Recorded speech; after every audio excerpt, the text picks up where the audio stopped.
But we were opposites. No compatibility. But you want to know what? I love that woman so much.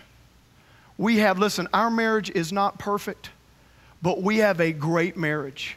I love her so much. She has been such a strength and a source of blessing in my life. I cannot imagine life without her. I would marry her all over again in a heartbeat.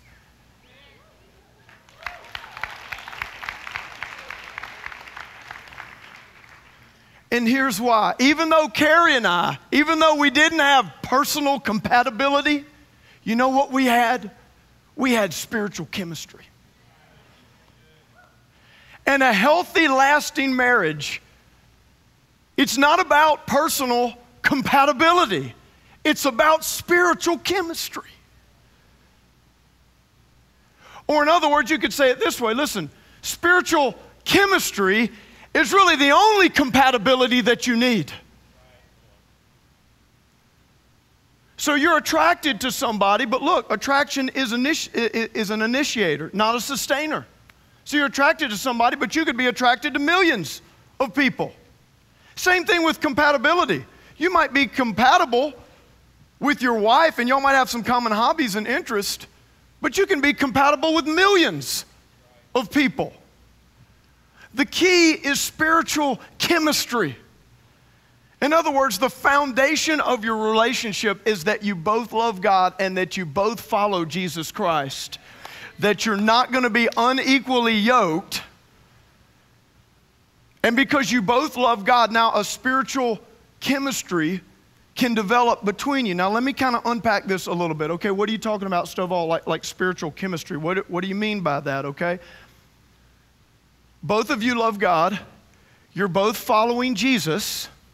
And now in your relationship, there is a spiritual dynamic where you are encouraging them to go deeper in their relationship with God. You are encouraging them in the purpose that God has for their life. In other words, by you being in this person's life, their spiritual life begins to strengthen and get better. You can clap right there. That's a good time to clap.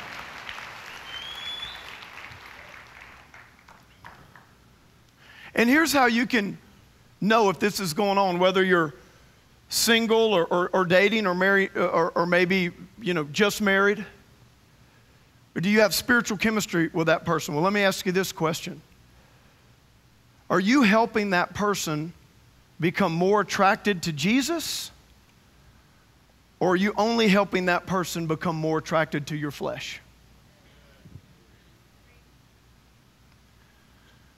The relationship that you have with that person right now, is that helping them get closer to Jesus? Is it helping them become more attracted to Jesus?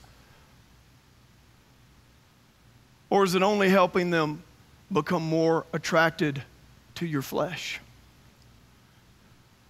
You've got to have spiritual chemistry. There has to be something, listen to me, there has to be something deeper than attraction. There has to be something deeper than compatibility. You're not just a body and a soul. You are a body, soul, and spirit. And your relationship has to have a spiritual foundation where a spiritual chemistry can begin to flow to one another. Where if you are a man or a husband, you are encouraging your wife, you're strengthening her, you're building her up in her potential. You're encouraging her in her dreams. In the same way, if you're a woman, you're encouraging that guy to believe God, to go deeper in his relationship with Christ, to find the purpose that God has for his life. Once you get that spiritual chemistry going, I'm telling you, watch out. That's when the sparks fly. And I'm not going to get into it in this message, but when you talk about in marriage, you talk about the key to great sex.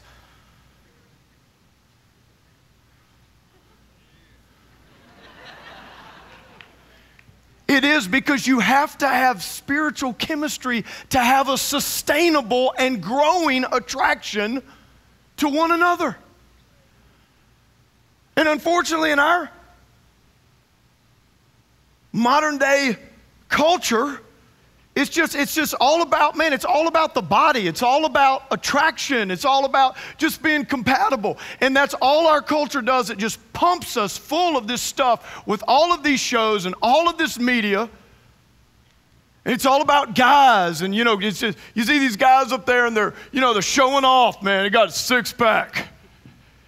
Check this out, babe. Six-pack. Back in my day, it was Arnold Schwarzenegger. He was like kind of the guy's hero. Try it working now. I'm Ronald wie Schwarzenegger. Have you been taking your vitamins?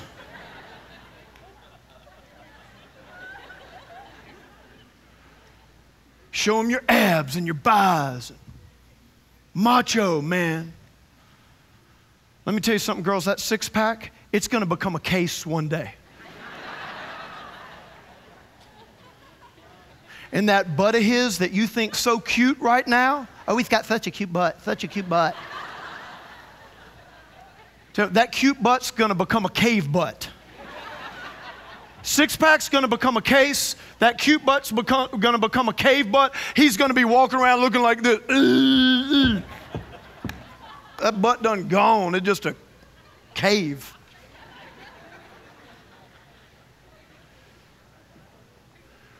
There's got to be more than that. The six-pack goes away. And it's the same thing with girls. And unfortunately, the way our society just totally pumps this garbage at girls about all it is sex appeal. That's all you need is sex appeal. Just be sexy, just be sexy, just be you sexy hottie, sexy.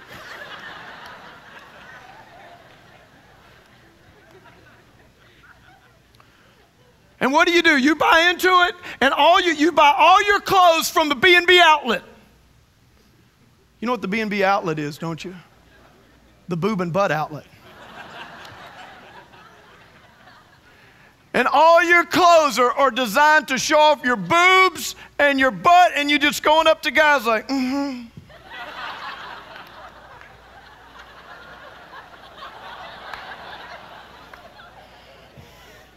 Mm-hmm.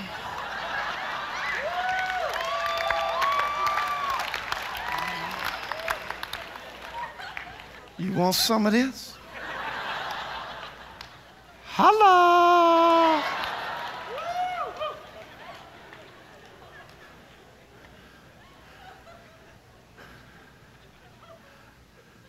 That's fine. Listen, wear what you want. I mean, I'm not, but what I'm saying is, there has to be more to you than that. There has to be more to you than sex appeal. Listen, doing all that, all the boobs, all the butts, it might turn a head, but it won't turn a heart.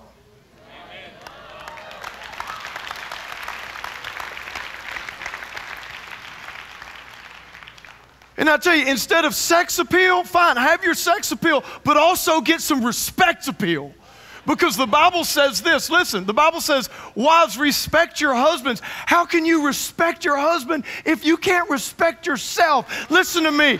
Listen, you are a daughter of God, man. You are a princess of God. Have some respect. I understand you like to look good and all that. Listen, honey, you look great, but listen. Have some respect. Don't just be.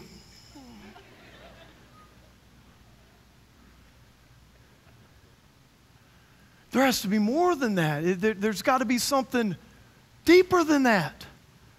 And all that stuff's overrated anyway. Listen, it's everywhere now. It's over. I'm telling you, in the next few years, you'll be able to go down to Walmart and buy a six-pack of boobs.